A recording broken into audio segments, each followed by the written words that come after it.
Yeah, I mean, there's always going to be ups and downs throughout the whole season. I think it's good to stay kind of even-keeled throughout the whole year. Like you said, you know, we didn't start off as well as we wanted to, and then we've won a ton of games as of late. So I think if you're able just to find some middle ground and kind of keep pushing, getting your game better throughout the season, that's the best way you can do it.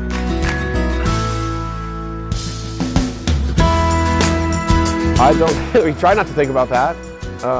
Like I said, it happens. There's ebbs and flows throughout the whole entire year. So when you're struggling, there's not much you can do about it other than you come to the rink every day, try to work hard, get better at things that you need to improve on.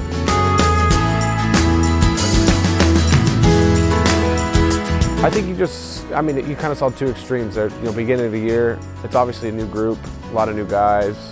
It takes some time to kind of come together as far as on the ice and chemistry and stuff out there. But I think, like I said, I think the important thing was that we just kind of stuck with it.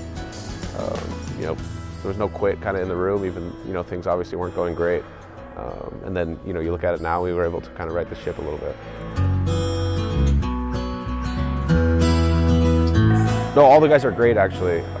They do a good job of helping you out if you need some sort of translation, or just sometimes you need help with some day-to-day activities that you take for granted if you can't really speak very well Russian. So, but no, like I said, all the guys are great. I sit next to Konstantin in the locker room. He's a big help.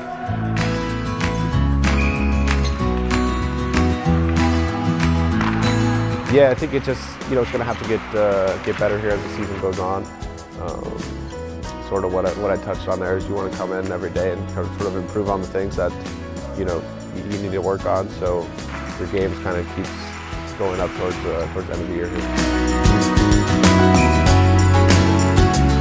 Yeah, I mean it's always, for me, like starting out as a professional, like it was always really stressed that you had to be good. If you're going to play center, you have to be good at faceoffs. So that's something that they kind of worked into me and my game since I really turned pro.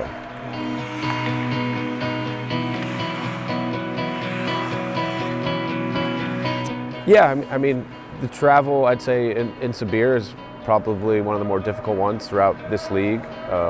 You're getting home from games at 8, 9 in the morning sometimes when you're traveling back this way, but I think they do a good job of trying to space out our games. Like when we come back home, we'll normally have 3 days in between, so you're able to kind of recover, get back on the right time zone. But it's just something you got to deal with. Everyone deals with it, so there's not much to say there.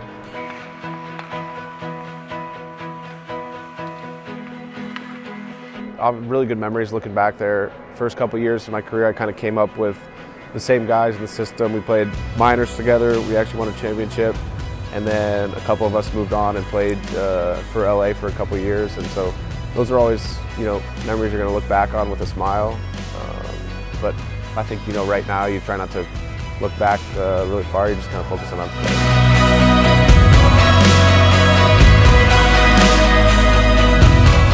It's a different style. It's really different. I think if you talk to some guys that have never played over here, they'll be pretty surprised about just kind of the style of hockey. Kind of a bit of a 180. I'm sure you guys can be a little bit taken back the first time you come over. Oh, I think a lot of the guys would have a good chance. We got a bunch of really good younger kids that if they keep developing the way they should have a shot.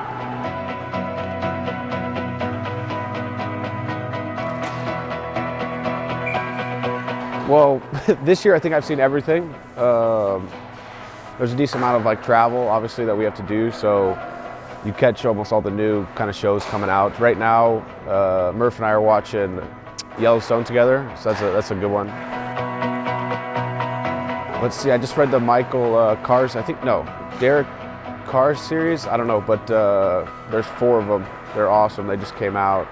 It's about this US Navy SEAL, they're pretty sweet.